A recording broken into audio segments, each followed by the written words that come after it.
Assalamu alaikum students. Welcome in the second video of Enhanced ERD. It's week 7 and we are discussing Enhanced ERD or Extended ERD. Already we have discussed what is ERD. ERD actually is the model that has resulted from extending the original ER model with new modeling constructs. ये हम already previous video में discuss कर चुके हैं। उसकी need भी है क्योंकि हमें कुछ और कंस्ट्रक्ट्स चाहिए जो कि ईआर मॉडल का कंसेप्ट नहीं है। ओरिजिनल जो ईआर मॉडल है उसमें कोई इन्हांस कंसेप्ट हमें रिक्वायर्ड हैं। वो कंसेप्ट जब इसमें इनकॉर्पोरेट करेंगे तो जो रिजल्टेंट हमारे पास मॉडल होगा या डायग्राम होगी that will called enhance ERD. The model that has resulted from extending the original one. जो भी कंस्ट्रक्ट्स हैं उसमें जो न्यू कंस्ट्रक्ट्स इनकॉर्पोरेट करेंगे that's result is called enhance ERD. Already we have discussed why enhance ERD, इसकी requirement क्या है, इसकी रिक्वायर्ड क्यों है, ये नीड क्यों है इसकी, ये हम ऑलरेडी डिस्कस कर चुके हैं। In this video clip we will discuss two concept, super type and sub type. What are these concepts और इसको नोटेट कैसे करते हैं ईआर मॉडल में। एक्चुअली हमें पता है कि ईआर मॉडल जब भी हमने बात की थी ये नोटेशनल मॉडल है, तो हम नोटेशन भी इसकी देखेंगे कि सुपर टाइप और सब टाइप होते क्या हैं और इनको वो कैसे किया जाता है। लेट्स, अगर आपको याद हो लास्ट हमने जो रिक्वायरमेंट या नीड देखी थी उसमें हमने इसको इम्प्लाई को मॉडल किया था कि इम्प्लाई हमारे पास होता है, उसके ये एट्रीब्यूट्स होते हैं। तो इसको हम अगर करना चाहते हैं तो मॉडल करना चाहते हैं कि हमारे पास वो जो लिमिटेशंस है वो और कम हों, तो होना क्या चाहिए, हमें क्या करना चाहिए, एक एंटिटी क्रिएट करनी चाहिए जिसे हम on the base of common attributes. अगर आपको याद हो तो हमने क्या कहा था कि इम्प्लाई ऐसे एक परमानेंट इम्प्लाई है जिसकी सैलरी होती है, विजिटिंग एम्प्लॉय है जिसके आर्ली रेट होते हैं, कंसल्टेंट होते हैं जिनके विजिट रेट होता है। लेकिन ये रिमेनिंग एट्रीब्यूट्स सब के क्या होते हैं, वो कॉमन होते हैं। तो जो कॉमन एट्रीब्यूट्स हैं उन कॉमन एट्रीब्यूट्स की बेस पे एक एंटिटी बना दें। तो उस कॉमन एट्रीब्यूट की बेस पे जो एंटिटी बनती है उसको हम कहते हैं जेनेरिक एंटिटी या सुपर एंटिटी। और फिर क्या करें, जो डिस्टिंग्विश्ड एट्रीब्यूट हैं, डिस्टिंक्ट एट्रीब्यूट हैं, मींस ऐसे एट्रीब्यूट जो एक सब ग्रुप में है दूसरे सब ग्रुप में नहीं है, दूसरे सब ग्रुप में है तीसरे सब ग्रुप में नहीं है, उन डिस्टिंग्विश्ड की बेस पे हम क्या करें, सब टाइप बनाएं। जैसे हमारे पास एक सब ग्रुप क्या बनता है, परमानेंट एम्प्लॉय। अब परमानेंट एम्प्लॉय में इम्प्लॉय सैलरी होती है लेकिन ये बाकी सब ग्रुप्स में नहीं होगी। सिमिलरली जो कंसल्टेंट है उसमें विजिट रेट होता है, बाकियों में नहीं होता। सिमिलरली आपके पास विजिटिंग एम्प्लॉय होता है, उसमें आर्ली रेट होगा, बाकियों में नहीं होगा। ये एट्रीब्यूट कौन से कहलाते हैं, डिस्टिंक्ट एट्रीब्यूट। ऐसे attribute which are not present in other sub groups. तो इन्हें हम स्पेसिफिक एंटिटी भी कहते हैं, सब टाइप भी कहते हैं, सुपर टाइप, सब टाइप। इसमें क्या है, permanent employ with a salary, visiting employ with hourly rate, consultant with visit rate. तो इनकी बेस पे हम वो करते हैं। तो करते क्या है, एम्प्लॉय कॉमन की बेस पे एक अलहदा कंसेप्ट बना लेते हैं, एक अलहदा एंटिटी बना लेते हैं, डिस्टिंग्विश या डिस्टिंक्ट एट्रीब्यूट की बेस पे अलहदा सब ग्रुप बना लेते हैं।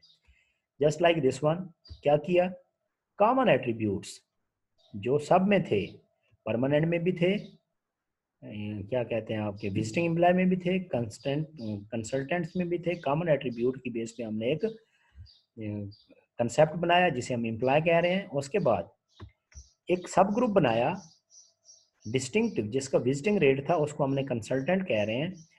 अब ये एट्रीब्यूट किसी और सब ग्रुप में नहीं है, एक सब ग्रुप बना दिया, फिर एक और सब ग्रुप बना दिया विजिटिंग एम्प्लॉय का, उसका एक डिस्टिंक्ट एट्रीब्यूट था, फिर एक और बना दिया परमानेंट एम्प्लॉय का, उसका एक अलग सब ग्रुप था। अब इसमें देखें तो कॉमन एट्रीब्यूट पे एक हमारे पास ग्रुप बना, उसको हम कहते हैं सुपर टाइप। उसको हम क्या कहते हैं, सुपर टाइप। और सब ग्रुप जो बन रहे हैं इसी के सब ग्रुप, ये कंसल्टेंट है, विजिटिंग एम्प्लॉय है, परमानेंट एम्प्लॉय है, सब group on the base of distinct attribute, on the base of distinct attribute, distinguished attribute. ये एट्रीब्यूट दूसरे सब ग्रुप्स में नहीं होगा, ये एट्रीब्यूट दूसरे सब ग्रुप्स में नहीं होगा, ये एट्रीब्यूट दूसरे सब ग्रुप्स में नहीं होगा।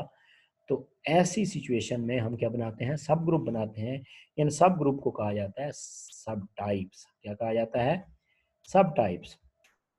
तो हमारे पास सुपर टाइप क्या है, generic entity type that has a relationship with one और मोर सब टाइप्स। तो ये आपके पास क्या हो गई, super type, a generic entity type that has relationship with some sub groups, सब टाइप्स। दूसरी डेफिनेशन क्या है हमारे पास, सब type, a subgrouping of the entities in an entity type that has attribute distinct from other subgroup। ये हम already आपको बता चुके हैं कि सब टाइप क्या होती है, ये ऐसी ब्ला होती है, ऐसी चीज होती है जिसके सब डिस्टिंग्विश एट्रीब्यूट्स होते हैं, इनको हम क्या कहते हैं, सब टाइप। तो सुपर टाइप, सब टाइप की डेफिनेशन। और याद रहे, सुपर टाइप्स, सब types will exist on the base of unique or distinct attribute। if there will be no unique attribute there will be no subgroup। अगर आपके पास ऐसा कोई सब ग्रुप है जिसका डिस्टिंक्ट एट्रीब्यूट नहीं है तो उसका सब ग्रुप भी एग्जिस्ट नहीं करेगा। ये हम अगली एग्जांपल में देखते हैं। एक और एग्जांपल जरा इसको नोट करें कि सपोज करें, लेट्स हैव अनदर सिनेरियो कि X Y Z motor sale motorcycle cars and trucks. ये तीन चीजें वो क्या करता है, सेल आउट करता है। तो मोटरसाइकिल के लिए वो क्या करता है, स्टोर करता है vehicle ID, price, engine displacement और व्हीकल नेम, ये एट्रीब्यूट्स हैं। और व्हीकल नेम को फर्दर उसने डिकम्पोज किया हुआ मेक और मॉडल में। ट्रक में वो क्या करता है जी, प्राइस स्टोर करता है, व्हीकल आईडी स्टोर करता है, इंजन डिस्प्लेसमेंट, व्हीकल नेम, ये तो पहले वाले हैं। लेकिन कैपेसिटी और कैब टाइप, ये ऐसे एट्रीब्यूट्स हैं जो मोटरसाइकिल में नहीं थे। और व्हीकल नेम इसी तरीके से मेक और मॉडल में डिकम्पोज हो जाता है। कार के लिए आपके पास बाकी एट्रीब्यूट्स वो है, नंबर ऑफ पैसेंजर एक ऐसा एट्रीब्यूट है जो बाकियों में नहीं है। तो ये तीन सब ग्रुप उसने डिफाइन किए हैं। तो तीन सब ग्रुप्स को अगर मॉडल करें तो हम ऐसे मॉडल कर सकते हैं, कार मॉडल हो गई, मोटरसाइकिल मॉडल हो गई, ट्रक मॉडल हो गया। अब इसमें इशू वही आएगा, कार को अलहदा से आप बनाएंगे, ट्रक को अलहदा से बनाएंगे और मोटरसाइकिल को अलहदा से बनाएंगे। तो इसका इसमें क्या होगा, इसमें इशू ये होगा कि कार, ट्रक और मोटरसाइकिल में जो प्रॉब्लम होगी वो यही होगी कि एक दफ़ा डिफ़ाइन करेंगे तो दूसरी दफ़ा फिर डिफ़ाइन करना पड़ेगा, तीसरी दफ़ा फिर डिज़ाइन करना पड़ेगा। तो इससे अच्छा है कि अब देखें ये आपके पास सब ग्रुप्स हैं, इन सब ग्रुप्स में कुछ कॉमन आ रहा है। इन कॉमन एट्रीब्यूट्स की बेस पे आप क्या करें, एक सुपर टाइप बना दें। क्या बना दें, सुपर टाइप। ये चीज़ व्हीकल बन गई, क्या बन गई, व्हीकल। इसमें कॉमन एट्रीब्यूट्स आए हैं, क्या आए हैं, कॉमन एट्रीब्यूट्स आए हैं। और फिर आपने सब ग्रुप बनाया on the base of distinguish attribute. Number of passengers car का था, कैपेसिटी और कैब टाइप किसकी थी, ट्रक की थी। लेकिन यहाँ पर एक चीज नोट करें, मोटरसाइकिल का सब ग्रुप नहीं बना। क्यों नहीं बना, क्योंकि मोटरसाइकिल में डिस्टिंग्विश्ड एट्रीब्यूट ही नहीं है। तो इसका मतलब यह है, डिस्टिंग्विश्ड एट्रीब्यूट या डिस्टिंक्ट एट्रीब्यूट्स नहीं होगा तो उसका सब ग्रुप भी नहीं बनेगा, सब ग्रुप भी नहीं बनेगा। तो हम क्या कह रहे हैं, सब ग्रुप, ये जो ऊपर हम कह रहे थे, subtypes will exist on the base of unique attributes। if there will be no unique attribute then there will be no subgroup। there will be one super type on this, एक super type होगी और unique attributes के ऊपर बहुत सारे आपके सब group हो सकते हैं। तो ये आपके पास क्या है, सुपर टाइप और सब टाइप का कंसेप्ट है। आई होप क्लियर हो गया होगा।